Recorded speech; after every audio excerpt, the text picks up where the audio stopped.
So as far as the Patriot movement, and that's what LWN is, we are part of many patriots out there searching for the truth and delivering the news like it should be delivered.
All right, LWN, how do you protect yourself in these uncertain times? Well, Miles Franklin Precious Metals Investments can help. I can help you. You can reach out to me directly at lwnreloaded@gmail.com. I am now a licensed broker for Miles Franklin. I can help you with your 401ks, your pension funds, any purchases of precious metals. We buy, sell, and store here at Miles Franklin. This week's specials, we have the assorted 10-ounce silver bars while supplies last. Minted design may vary, only $2.25 over spot. We also have the quarter-ounce gold maple leaf coins, kind of scruffy, while supplies last, backdated, may not have the radial lines, only 4% above melt. What a heck of a deal. Again, if you guys would like my help, you can reach out to me at lwnreloaded@gmail.com. All right, LWN, if you don't own silver yet and you'd like to get your hand on a coin or two, how do you get qualified for that? Well, you get qualified by either purchasing a coffee for me sometime in the month of January. The giveaway will be January 30th, 31st, something like that. Or anybody who is purchasing stars on Facebook. That is how you get qualified. That is how you get your hands on some silver. If you can't afford to buy your silver coins yourself, a simple little donation will get your name put in the drawing. And at the end of each and every month, we will draw 2 names and hand out 2 special coins. All right. Welcome back, America. Welcome back to LWN. We have our weekly update with Miles Franklin. Excited for another conversation with Andy. So if Andy would join me on stage, I don't know. There's so much to talk about, so much going on out there. The last episode that we did, Andy, we had a lot of interaction in the live chat, a lot of questions, a lot of people making some really good comments about how they've made changes in their 401ks, their retirements. I've had a lot of people been reaching out to me lately. Thank you so much for that, guys. I really appreciate you giving me the opportunity to earn your business and to at least answer questions. And so the motto that I have changed here at LWN is Unite, Educate, Motivate.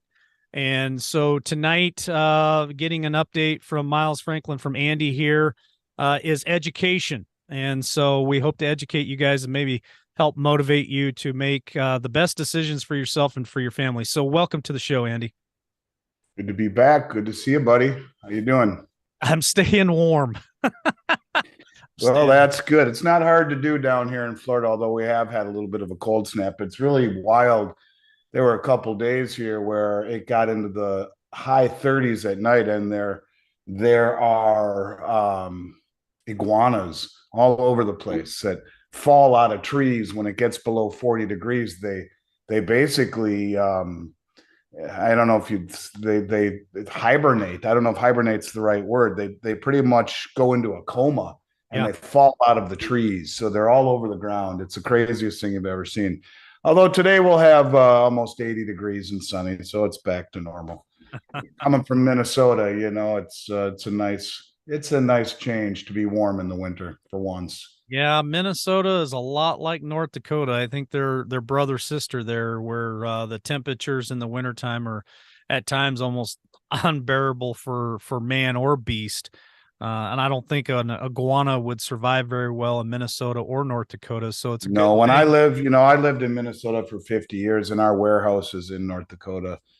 And I would call the guys in North Dakota and say, man, it's freezing today. It's, 8 below. And they're like, yeah, that's nothing. It's 21 below here. So there, it's always colder in Fargo and in North Dakota as you get the jet stream coming down from Winnipeg than it is in Minnesota. But I would say Fargo is probably the cold, or North Dakota being the coldest spot in the United States in the winter.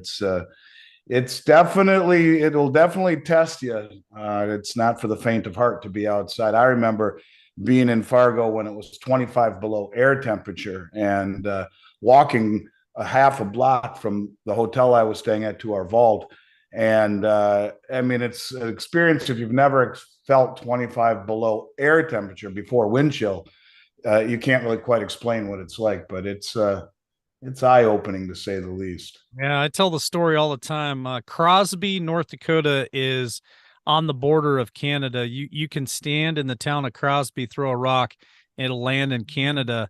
I was out there one winter when it got negative 70 degrees below zero with the wind chill on that, and you didn't even get out of the truck. We had cardboard in front of the radiator.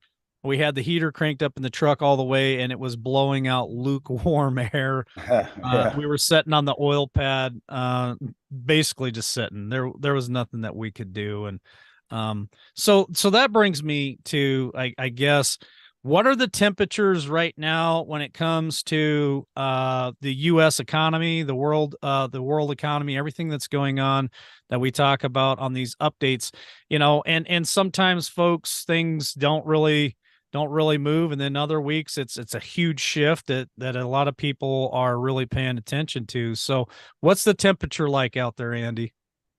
Well, I think it's there's an old curse, a Chinese curse. It says, "May you live in interesting times," and these really are anything but dull and complacent. Interesting to say the least. As an example, we had Janet Yellen send a letter to Congress the other day saying that as soon as this coming week, I think she meant this week, that the U.S. Treasury would be forced to take, as she called it, extraordinary measures to prevent a default. And you think about this great country of ours where, if you and I breached our limit of credit with MasterCard or Visa or American Express, we couldn't just vote amongst our family members, should we increase our credit limit? The credit card companies may have a problem with that. Well, the United States has the ability to unilaterally vote to raise this farce of a debt limit.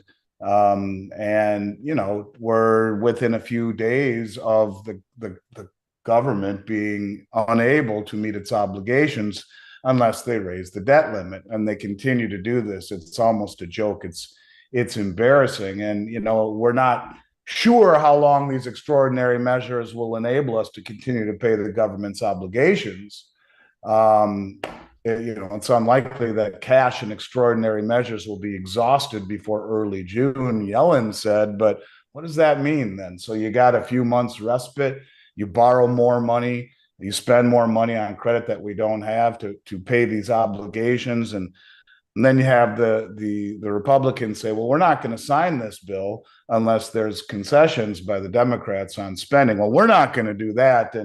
And you have the president have the nerve to call the Republicans fiscally demented when the guy's printed $6 trillion since he's been in office. It's a joke what's happening to our once great country and our currency. We look at some of the things that talk about signs, I guess you could say, that things are very tenuous at best.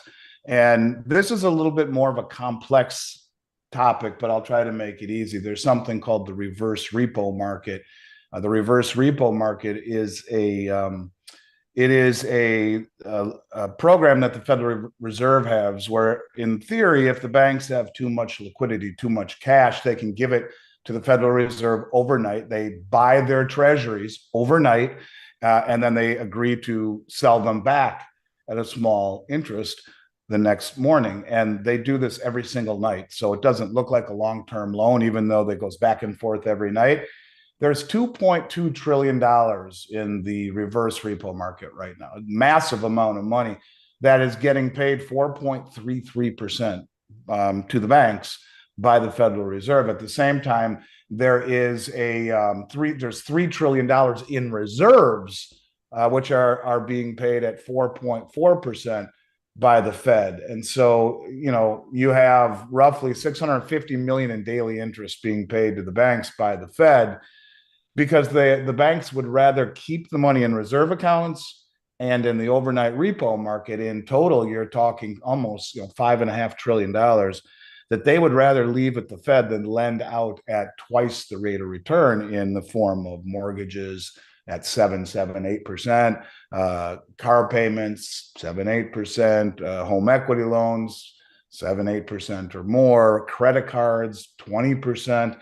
Instead of lending it, which creates money in this country, when the banks do that, when the banks sell their bonds to the Fed and then they have this money, they could either give it back to the Fed in that reserve account, to which right now there's $3 trillion in it, or lend it out to you and I in the form of credit cards or car payments or whatever. And that act of lending is how money is created in the United States. The Fed creates money to buy the bonds, but if the banks don't send it out into the system in the form of some form of a loan, then money is never created. And so it's an example of the banks being afraid to lend money out, even at the detriment to their own book of probably half or twice as much return by lending it out. But the risk of lending it out into a system that they see problems coming into, I think, is very telling. They would rather leave it at the Fed with no risk and earn half the rate of return or less. In the case of a credit card, 5 times less, but with safety. I think that's an indictment of the economy right now and of what they see coming. And I think they keep talking about getting inflation down to 2%. I think what we've seen is inflation has peaked for a very short period of time, but I don't think that we're going anywhere near 2%, maybe for a very long time. And I don't think investors understand this, that the days of low inflation are probably over. And I think we're in a new era of high inflation, and the recession that everyone denies exists is actually going to get worse, I believe, as the year moves on. So we're going to have a weaker economy, I think, moving forward. The Bank of Japan, rumors are that this week they're going to abandon their yield curve control, which means they cap the rate of return on the government bonds. As it is, they already own 90% of the bonds. And this is where the U.S. is facing the same problem, where they're trying to cap the level of interest on the treasuries. They're still offering an amount below the rate of inflation, so it's a negative real return, but the U.S. is. But when you try to manipulate, they call it yield curve control, where you can cap the rate of return, and the way you do that is when all the people would be selling bonds, which would push the rate up, the Bank of Japan buys them to keep the rate down. So they create money and buy bonds.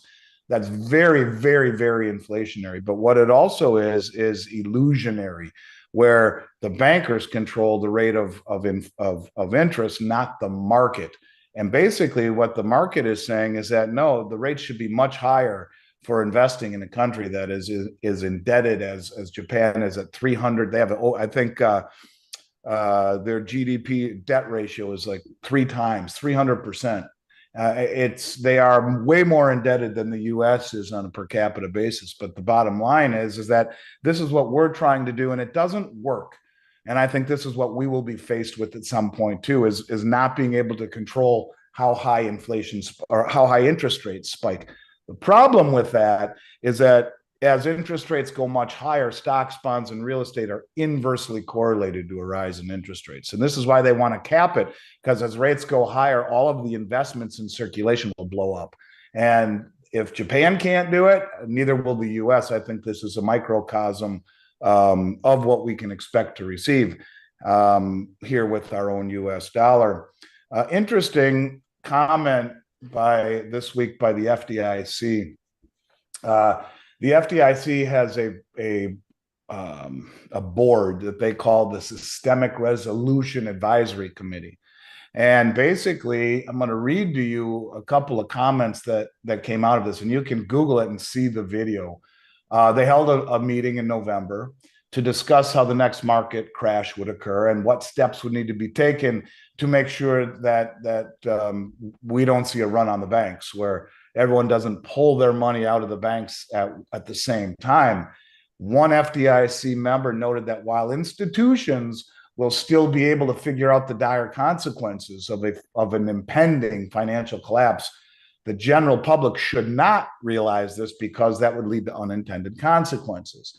And he went on to say, you've got to think of the unintended consequences of taking a public that has more full faith and confidence in the banking system than maybe the people in this room do, one FDIC member commented. And, you know, when you talk about FDIC members talking about an impending bank crisis and everyone pulling their money out, he goes on to say that although institutions don't want to see a huge run on their deposits, they likely will soon, which will bring about the need to impose bail-ins.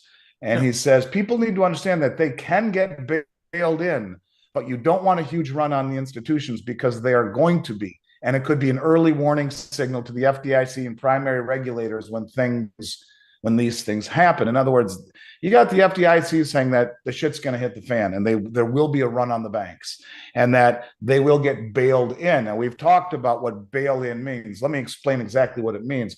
There's only $125 billion in FDIC assets, insuring $9 trillion in deposits. So let those numbers sink in for a minute, right? Yeah, so hold on. So can you say those numbers one more time? A little 125 billion in FDIC assets, insuring 9 trillion in bank deposits. That number doesn't work out so well.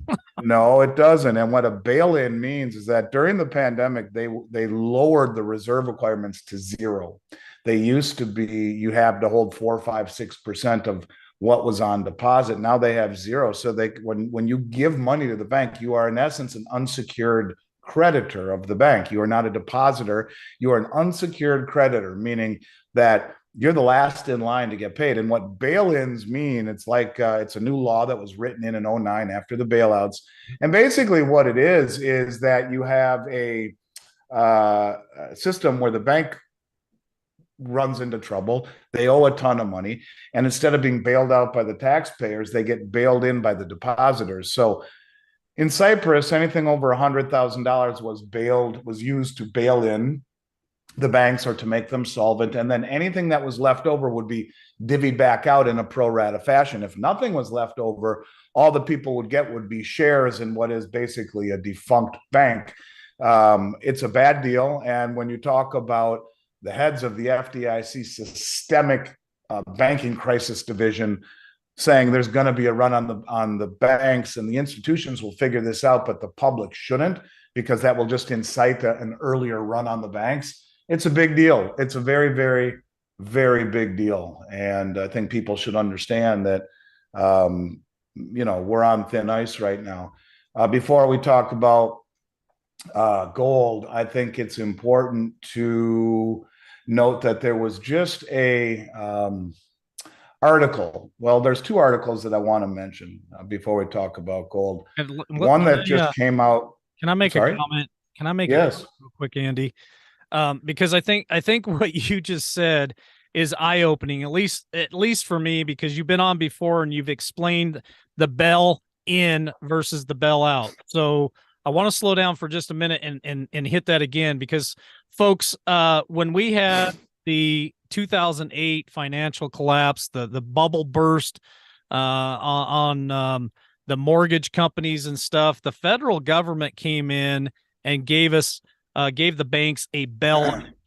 It was a stimulus package. I think it was somewhere around 700 million or 700 billion, something like that they gave to the banks. Some banks paid it back, some banks didn't. What Andy's talking about, a bail-in, is they're actually taking your money that you put in the bank to bail themselves out, to get them out of financial trouble, which leads me to my question. I think you've already answered it, but I'm gonna ask again. Does FDIC, does that help anybody? Because you walk through the door of the banks and it has a big sticker right there, we're FCID or FDIC, whatever, protected. That means nothing at this point. Is that what you're saying? Yeah, that's exactly what I'm saying. I mean, it is woefully under insured. Yeah. Is the right word. Yeah. And yeah, if one major bank like Bank of America or Wells Fargo were to fail, and that's not unrealistic when you realize that you had Bear Stearns and Lehman Brothers, two of the biggest banks in the world, fail in 2008 because of their foolish bets. To think that it can't happen again is ridiculous. And when you see the FDIC meeting and it gets out that indeed this is exactly what they're saying, that hey, there's going to be a run on the banks when people figure out that the economy's in trouble, and we want to keep this quiet because of the unintended consequences. It's a big deal, definitely a big deal. And I think people should keep that in mind when leaving your money in the bank, where you're getting, even though rates have gone up, it hasn't really happened in checking or savings accounts. So you're getting next to nothing for what amounts to a risk, a great amount of risk that is not commensurate with the paltry return you're getting. Food for thought. We spend a lot of time over the last year or so talking about the BRICS nations. And one of the things that I've talked about at length was when Saudi Arabia would start publicly taking other currencies for oil, rather than just the US dollar, which has been the world reserve currency since 74, because Saudi Arabia and OPEC specifically denominate oil in dollars. On Tuesday, Bloomberg reported that Saudi Arabia is open to discussions about trade in other currencies other than the US dollar, according to the kingdom's finance minister. He said there are no issues. His name is Mohammed Al Jadaan, who, while in Davos at this World Economic Forum, said there are no issues with discussing how we settle our trade arrangements. And basically what they're saying is that whether it's the US dollar or the euro or the Saudi rial, it doesn't matter. And, this came in a very public stage in front of the whole world in Davos. And I think when you realize that he came out and also said to Bloomberg that Saudi Arabia enjoys a very strategic relationship with China. We enjoy that same strategic relationship with other nations, including the US, and we want to develop that with Europe and other countries who are willing and able to work with us. This is a big deal, that it's been the dollar being the sole settlement currency for oil for 50 years that has given the dollar a synthetic demand globally that has made it the world reserve currency. And this is exactly what I've been talking about. It means a serious campaign against the US dollar, likely as the reserve currency. And I think it will start with the BRICS nations and, an eye on the rest of the world. China likely knows that gold backing its currency will be crucial in its effort to do this. That's why you're seeing massive accumulation of gold by China. They've bought 100 tons in the last 3 months. This is a lot of gold. And I think that, the stage is being set for the dollar to lose its singular world reserve status.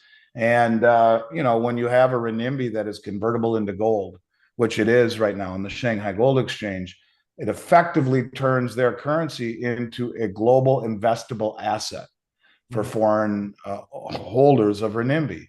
You hold renminbi, it's as good as gold, right? If you can convert it into gold on the Shanghai Gold Exchange. And I guess I would sum it up by saying the petrodollar as we once knew it has just died right before our eyes. And whether or not the world markets want to take notice of this is debatable, and it's their business. But I can tell you that you don't see admissions like this on the world stage if it's not something very serious.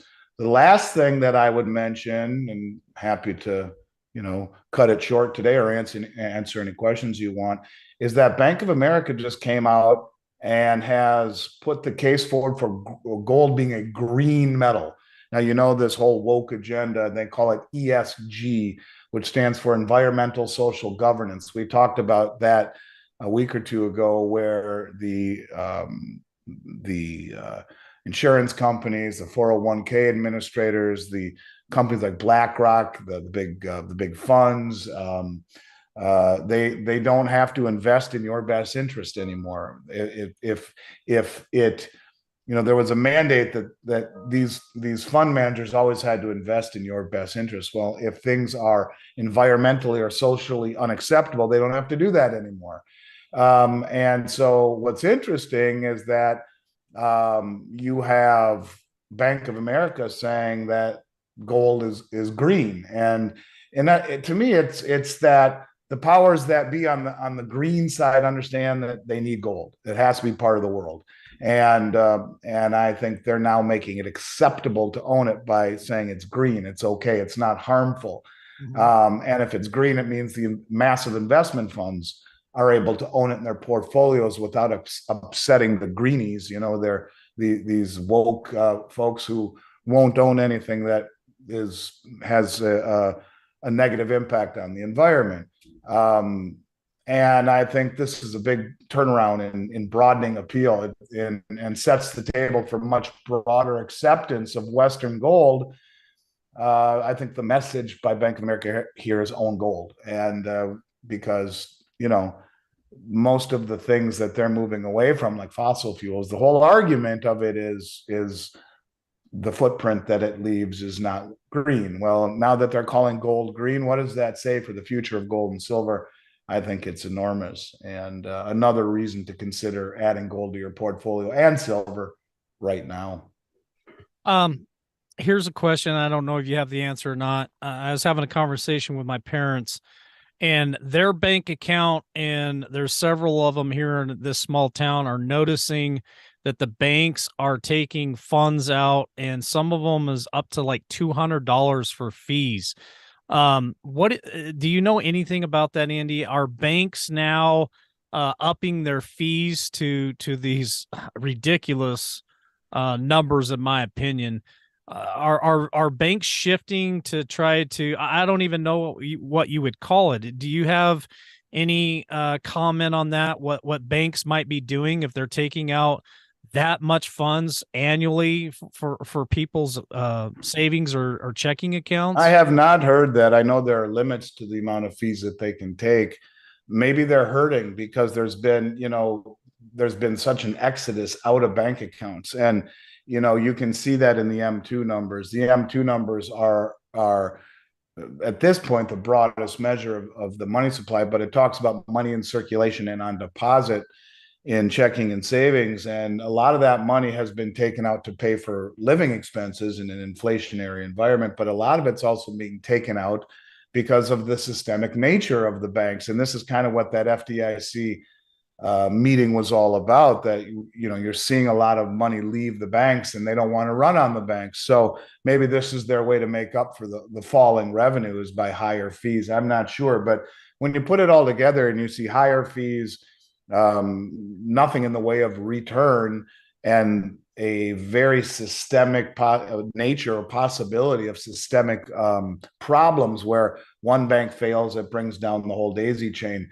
Pulling your money out of the bank now before it becomes obvious and putting it elsewhere is, certainly something that people, for the first time in my life, would think is a reasonable thought process. And that's just another reason to consider it. Gotcha. Let's talk about the market real quick, because I've got lots of people in chat that have been saying for a couple days now that the market is talking about a crash, and I don't know where they're getting their information, Andy. I have no clue. I just see a lot of it chatter in the chat of people saying market's about to crash. What do you know right now about the market? We explained certain things about the market in the last episode where it took 114 years for the market to get to 10,000.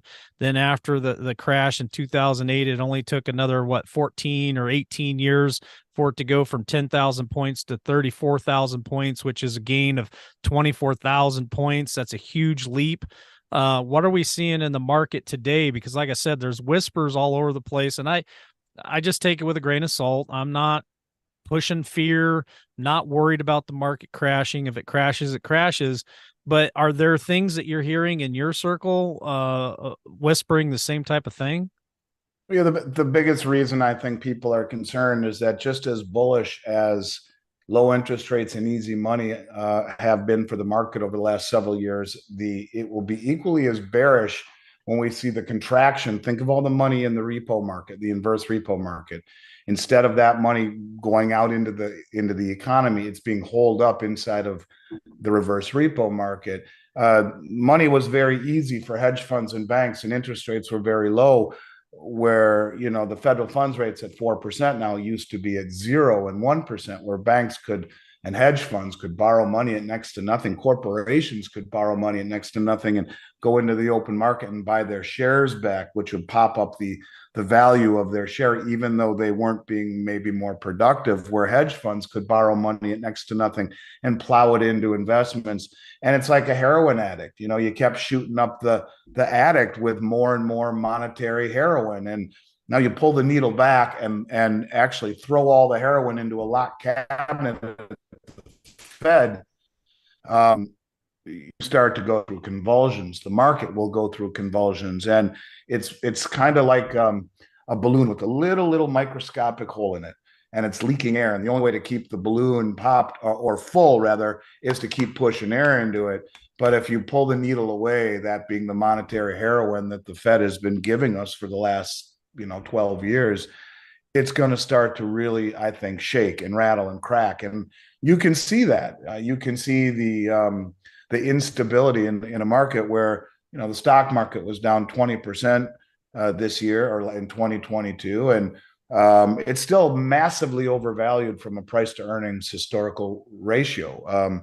You could see it fall another 20-25% and still be higher than what it would normally be. Look, when I started in this industry, no one would buy stocks unless they were trading at single digit price to earnings ratios. Right now, the cumulative ratio on the S&P 500 is over 20-1, and also paying a dividend of 6 or 7 or 8%. Right now, the dividend yield you get on the S&P is probably 1% or less. So from a classic valuation standard, it's massively overvalued. And if the economy continues to run into trouble as rates rise, things slow down, companies have a hard time servicing their debt. You see defaults, you see bankruptcies.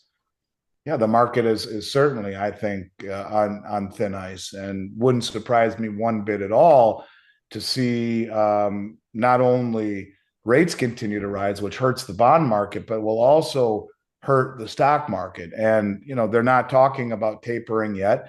The bond market believes they will taper this year. You can see that by the inverted yield curve, but we're not there yet. And I don't think that the only way that they can really, I think, what rising rates are going to do will be, aside from hurting the labor force, it will also hurt the markets. And maybe this is the way they attempt to get inflation under control, bringing down the markets and the employment. So no, I don't know that we see anything imminent as in today or tomorrow or next week, but all signs point to this bear market really just getting started. If you told me we see 20-30% decline here in 2023, I'd say that's probably on the light side. I don't see any way possible of a soft landing that they talk about. Quite to the contrary, I think it's anything but that.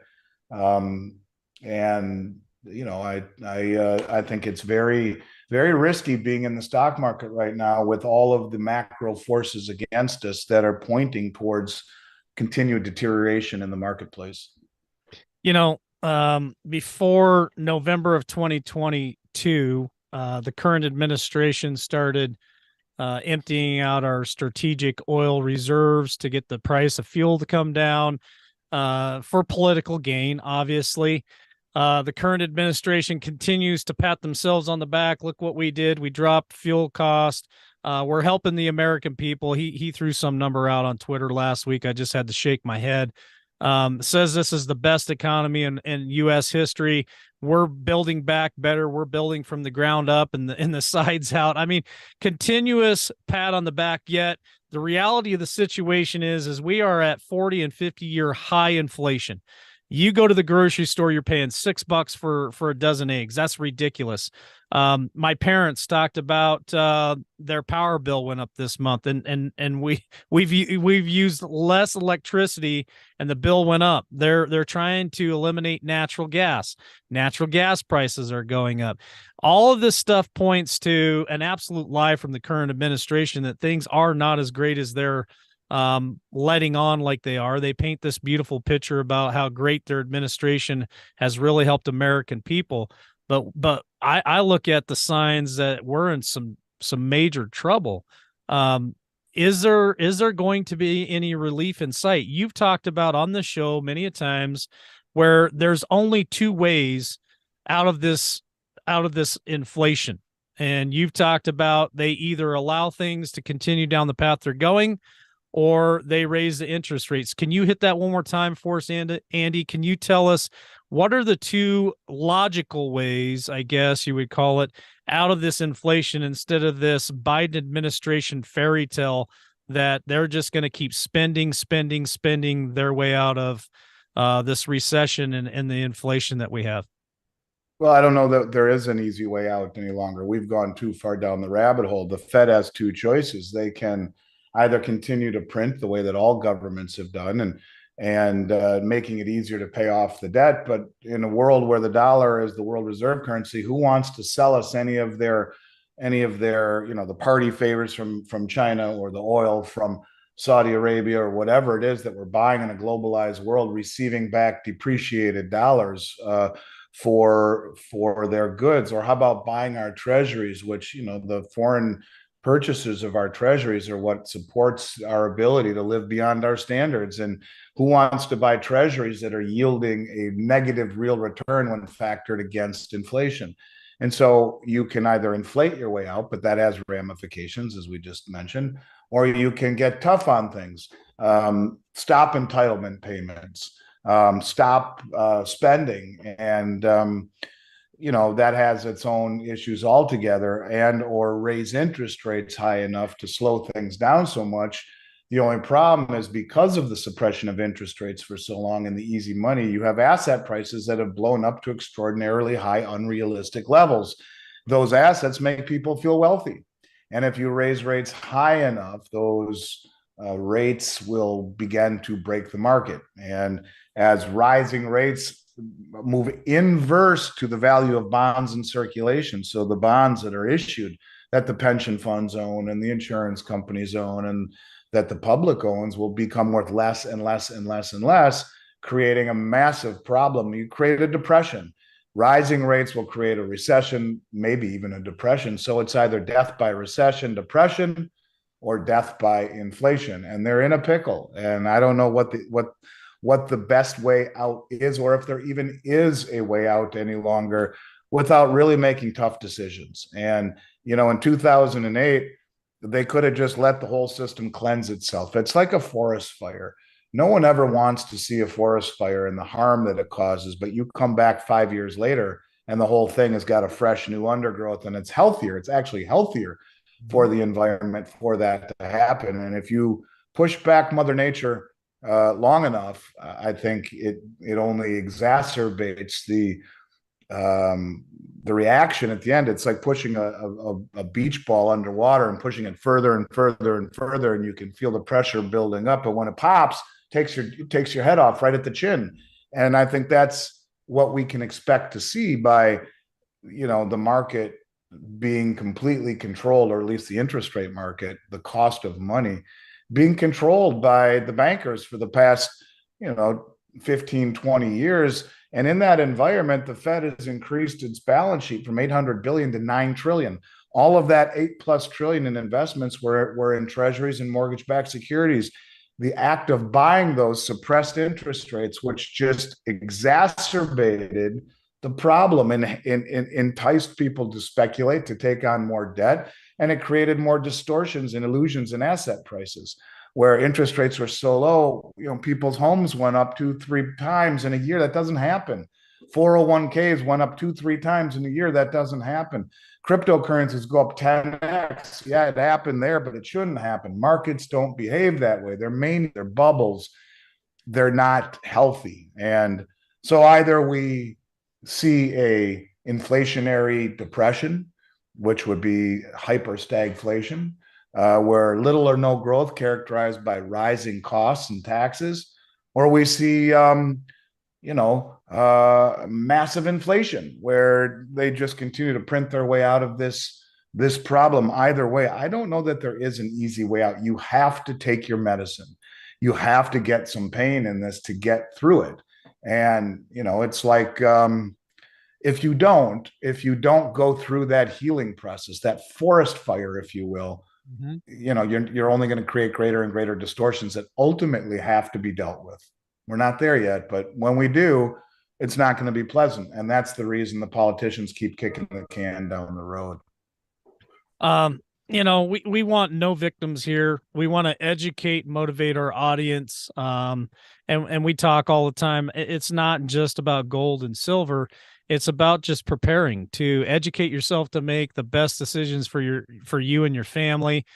We talk about, every chance you get when you go to the grocery store, buy a couple of extra cans of soup or whatever, stock up a little bit on water, just a little bit at a time. I'm not telling you to go pull a second mortgage out on your house and go, crazy. I'm telling you, there are going to be some bumpy rides ahead, and any little thing that you can do to prep for that, a little bit of water, maybe a second source of power with a generator, the things that you can stock up on, seeds for your garden, things that you can trade other people with.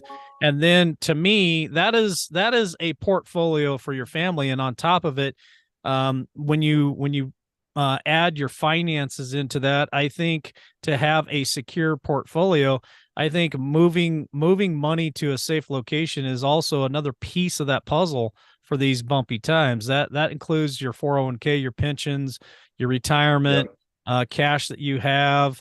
Andy talks about it all the time. He talks about the pyramid, and having cash on hand is not a bad thing either, because we've talked about this a couple times where if there becomes a financial collapse, the first 48 hours, cash is king. You can buy anything you want in 48 hours. And so, Andy, one more time, could you explain how this pyramid of the portfolio kind of works out for maybe people that are just hearing about it for the first time? What should people kind of, I guess, use as a scale, as a model to make a good portfolio for themselves in prepping for things to come? Well, the pyramid philosophy goes back 300 years to Switzerland, where the base of the pyramid would be things like a paid-for home, cash in the bank, and when you're in an environment where cash is losing value, that it's less of a preferred asset. But the point of it is that it would be in the bottom of the pyramid along with precious metals, things that are very conservative, low growth, low return, but safe. The middle portion of the pyramid would be something like U.S. Treasuries throwing off a little bit of return, or utility stocks paying a dividend. And the top 10% of the pyramid would be mining shares, would be cryptocurrencies, .com stocks, speculative investments. And the theory behind it is that you lose everything on the top 10, you make nothing on the middle 20, as long as the base 70% of your pyramid is moving in a very conservative, low growth, low risk way, you don't go backwards. And I think that's the most important thing here, is that in a period of time like this, return on your money is not as important or relevant as return of it. And that's what we're talking about here, is being very conservative in these speculative, risky times. And gold and silver definitely would fit nicely, and maybe better than any asset right now, because one of the key characteristics of gold and silver is that they are two of the only assets in the world that are not simultaneously someone else's counterparty risk. There you go. So having physical precious metals in your own possession, or even in an IRA held safely in a depository where you have the right to take possession as a taxable event, gives you a leg up on or in a world where asset classes in general have all been distorted to the upside, where gold and silver might be the only two assets that have been distorted to the downside, because rising gold and silver is exactly what the ruling class does not want to see, because what it represents is a direct challenge to the Western system. But when you see countries like China and India and Saudi Arabia, all of the BRICS nations, massively accumulating gold and silver, beating us at our own game where we suppress the price. You know, the other day I was asking my operations how much money we have to put up to buy a gold contract so that I could explain this to everyone. Last week, a 100-ounce gold contract, futures contract, which controlled $188,000 worth of gold, only required that we had $6,900 in our margin account, right? And so $6,900 in margin, which sits there unless we get a margin call where the price moves against us, enables us to have over 27 times leverage with a gold contract. So imagine, you know, the stock market only allows you 2 times margin or 2 times leverage. Here you can do it 27 times, over 27. Imagine if you're a commercial bank or a sovereign wealth fund or a central bank with, you know, you throw $500 million in your margin account. Now you can control, you know, so much gold that you can create a perception of reality. And this is what the banks have been doing, suppressing the markets paper-wise and accumulating the physical. So I think that having gold and silver doing what the biggest money in the world has been doing, it has never been more important. Putting it in the base of your pyramid as real wealth in a time of great uncertainty, where the biggest money in the world is running to it because of, I think, what you know, these uncertain times and what, you know, potentially is in store for us, that I think, you know, never in my career has it been more significant and or important to consider having gold in your portfolio, ever. So that's what the pyramid philosophy is. It's just having safer assets on the bottom, on base of your pyramid, not inverting it to speculation, the riskier items up on top, so that even if those riskier items don't pan out so well, the base of your pyramid gives you the ability to weather any instability on the top portion. Yeah, great words of advice. In one of the chats in the last episode that we did, Andy, I saw a comment where somebody had made reference to they cashed in all their silver and paid off family debt. Now, to weather this storm, we've said it many times here with Andy from Miles Franklin, anytime that you can pay debt off, pay debt off. That is going to help you out quite a bit when I agree. Times get really tough. If you can pay your house off, you can pay your car off, pay your credit cards off, any debt that you can cancel. I think that is a wise move. Your thoughts on that, Andy? I agree. Let the laws of compounding interest work for you instead of against you. There's not enough commentary about getting out of debt, and it's kind of the way of life in this country. It's, you know, we're all supposed to go into debt for, you know, college and a car and a mortgage, and there are some things that are unavoidable in terms of debt. But if you have the ability to pay off your debt, to mitigate it in a period of time where, you know, I think this is why you see so much money in the reverse repo market. The banks know that this environment we are heading into will be very difficult for a lot of people to maintain and service that debt.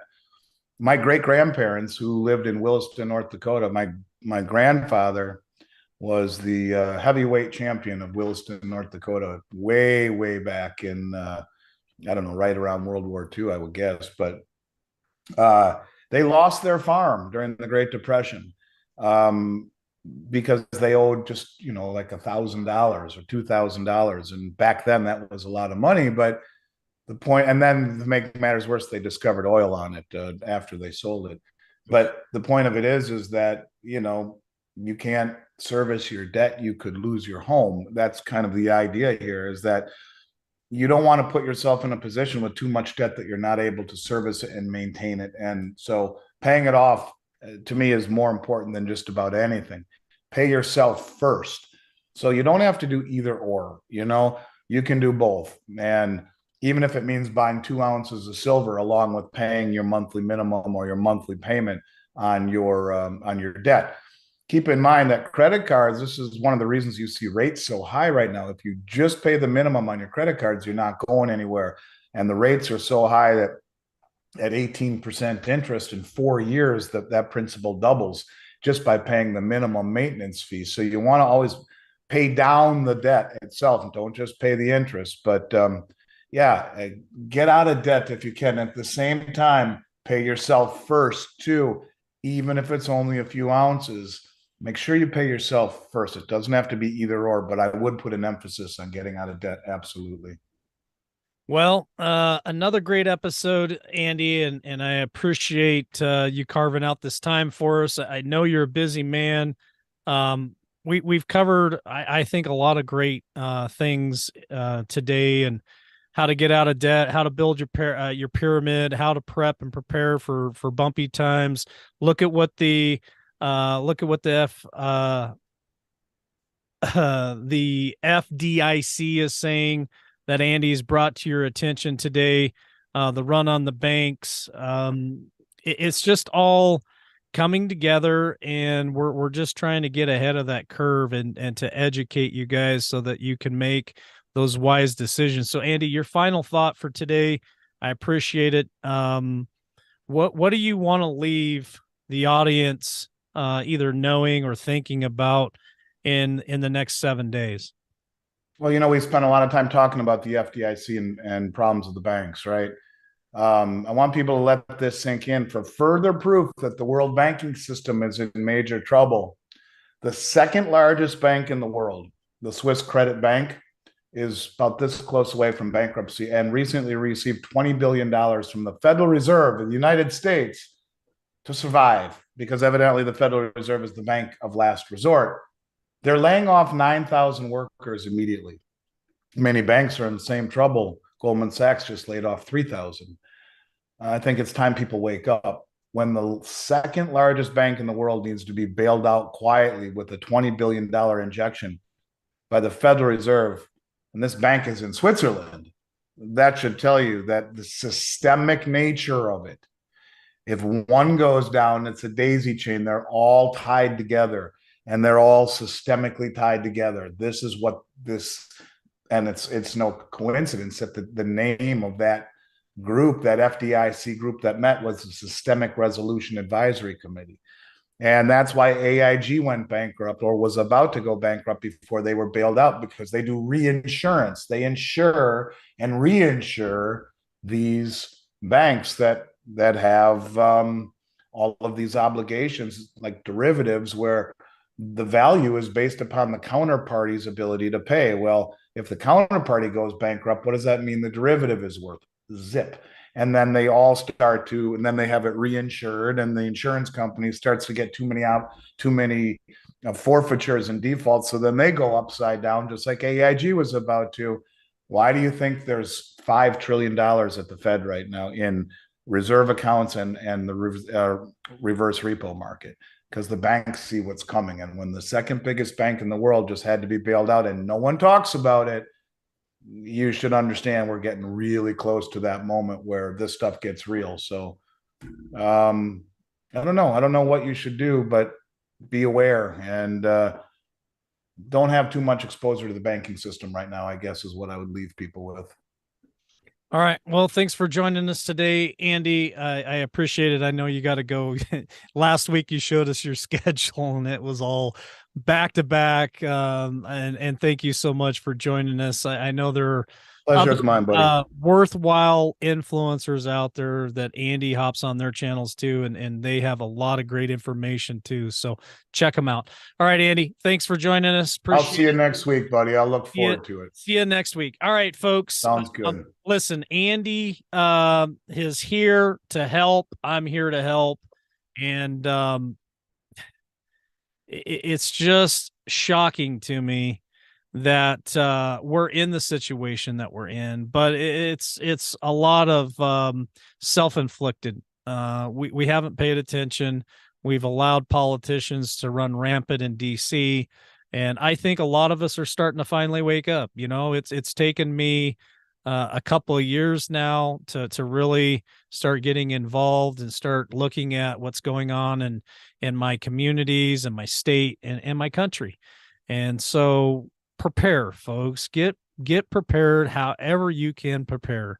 I'm not telling you to go in debt to get prepared. I'm not telling you to sell your house. What I'm telling you is, again, anytime you're at the grocery store, you can buy a little extra, get a little bit extra, put that in your pantry. A little bit of water won't hurt. Another power source wouldn't hurt either. You know, even in an instance of natural disaster, generators, water, and extra food come in handy. When it comes to your finances, you know, take it to God, pray about it, ask for wisdom and discernment, take the information that we've shared with you here at LWN with Andy and Miles Franklin. And if God's leading you to, hey, you know, you might want to move your money out of the banks because the FDIC is not going to protect you. A bail in is going to be a lot worse than a bail out because they're going to take your money to save their asses. And your 401ks, your pension, and your retirement taking a hit right now. There are things that I can do to help you. There are things that Miles Franklin can do to help you. Just reach out to me. Go to lwnreloaded@gmail.com. Reach out to me personally. I'm there to answer those questions for you. Miles Franklin has the best team out there. If I don't know the answer, which I'm still learning, I'm in the learning process, I will be glad to reach out to the team and help answer those questions for you. Anything that I can do, I'm here for you, just like you guys are there for me, and just like Andy is here for all of us.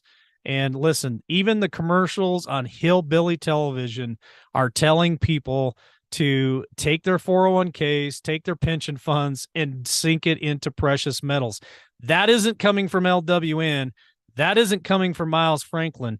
You can't go anywhere on television or the internet that they're not telling you that you might want to rethink where your money is in the financial institutions.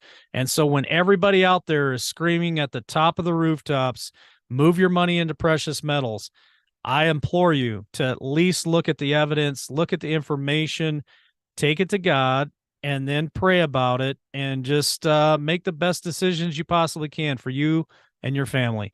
And that's all I ask you to do. So if you would like my help, please reach out to me, lwnreloaded@gmail.com. God bless each and every one of you, and we will see you next week on Miles Franklin's Update. Love you. Liberty Warrior Nation, if you missed it last time, it's back. The biggest bed sheet sale ever. The Giza Dream Sheets, the bed sheets as low as $29.99 using promo code LWN. You could save up to 50% off. Don't forget, Mike Lindell and My Pillow have some of the best products out there. He has My Coffee, My Slippers. He's got bedding for dogs. He's got the bath towel sets. Lots of great products out there for every patriot. And if you'd like to support Mike Lindell in return, supporting him also supports me here at LWN. Like I said, use promo code LWN. You could save up to 50% off the Giza bed sheets, $29.99.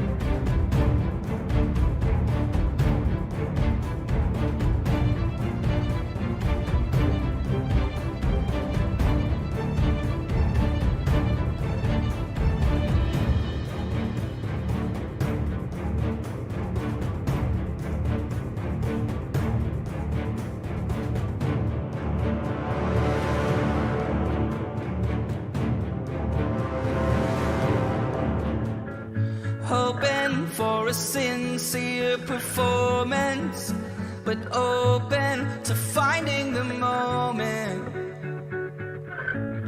to finding out where I'm headed now.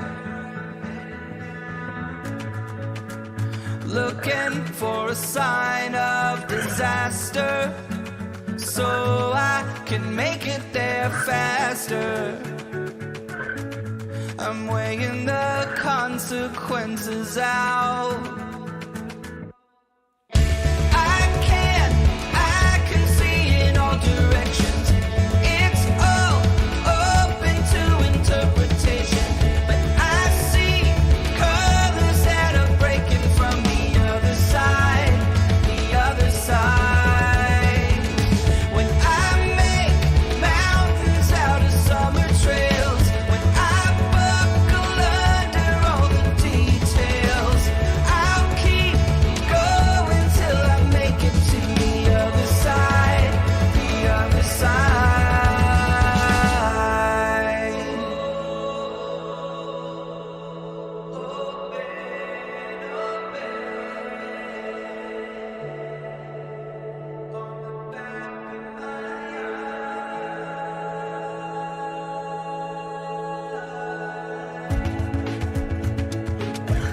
Can you tell me the secret of how you can take it or leave it? How you can blend in with the crowd? I'm so scared, so damn afraid to look. I'm so sick of talking. I'm wearing the words out, words out. I can see in all directions. It's all open to interpretation, but I see colors that are breaking from the other side, the other side. When I make mountains out of summer trails, when I buckle under all the details, I'll keep going till I make it to the other side, the other side.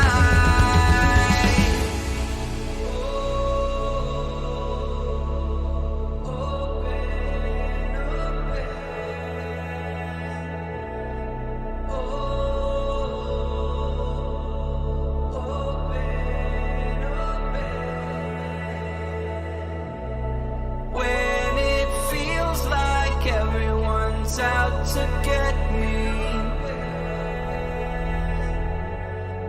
I see the river on the bank.